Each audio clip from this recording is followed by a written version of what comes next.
La force et l'originalité de notre enseignement agricole français, c'est l'entreprise au sein de l'établissement. À votre question initiale, comment suivez-vous les évolutions sociétales dans l'agriculture ?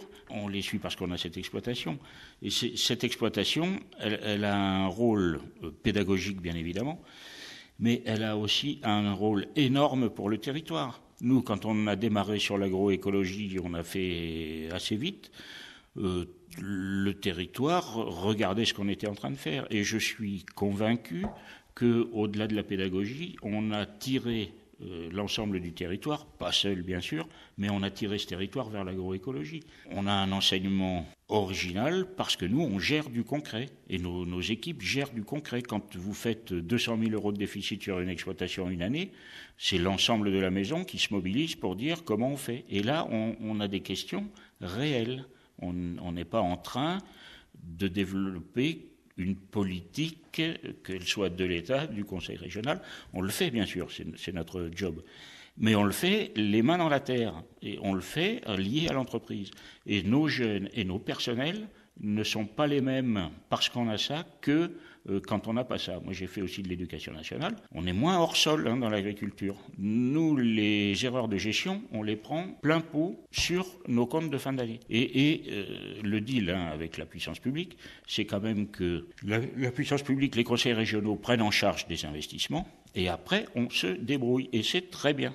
Parce que c'est ce qui fait la force de notre enseignement agricole français, à mon avis. Toutes les dynamiques sont là et on ne doit pas savoir le valoriser et le populariser suffisamment, mais c'est extraordinaire. On a l'avantage d'être à la fois dans le monde réel avec un regard qu'on essaie d'objectiver au maximum.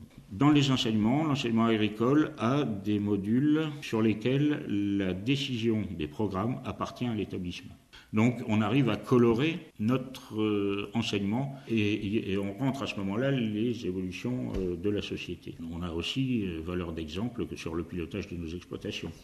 Ici par exemple, sur les 300 hectares, on en a mis la moitié en bio autour d'un troupeau ovin et l'autre moitié en agriculture de conservation des sols autour d'un troupeau bovin lait. Donc on essaie d'avoir un panel assez large pour montrer aux jeunes différentes choses. Aujourd'hui, les choses sont complexes, donc former les jeunes à la complexité, c'est les faire s'interroger et leur donner des méthodes pour gérer cette complexité. L'époque où on apprenait et on appliquait est très largement révolue et à mon avis ça ira croissant. Il faut leur apprendre à réfléchir, à s'interroger, à douter, à regarder ce qui se passe et à faire leur choix. Leur mettre dans la tête que les certitudes, ça peut être très bien, mais aussi dangereux. Donc toujours regarder, être à l'écoute et en réactivité. Donc ce qu'il faut, c'est qu'on leur donne les connaissances pour qu'ils puissent avoir la réactivité, mais aussi le savoir-être pour qu'ils puissent avoir cette réactivité. Alors nous, ce qu'on sait, c'est le taux d'emploi à 6 mois et à 3 ans. Et ce taux d'emploi est excellent. Donc on est à près de 90%. Donc il semblerait que le savoir-être qu'ils prennent dans nos établissements les conduise à l'emploi. Ensuite, il semble aussi que sur un certain nombre de formations, on puisse être très loin des compétences dans l'emploi où ils sont. Par exemple, on a dans la filière cheval, qui n'est pas une filière facile pour trouver de l'emploi, un taux d'emploi extraordinaire, mais très peu dans le cheval. Le cheval est très intéressant, un cheval, chat, chien, il n'y a pas de boulot là-dedans. Mais ça nous permet quand même de prendre des jeunes qui sont parfois en rupture à 14 ans, sur l'affectif avec les animaux, de les emmener à un niveau bac, de leur donner un savoir-être, et puis ensuite ils font leur vie. Si c'est dans le cheval, tant mieux, si c'est ailleurs, tant mieux aussi.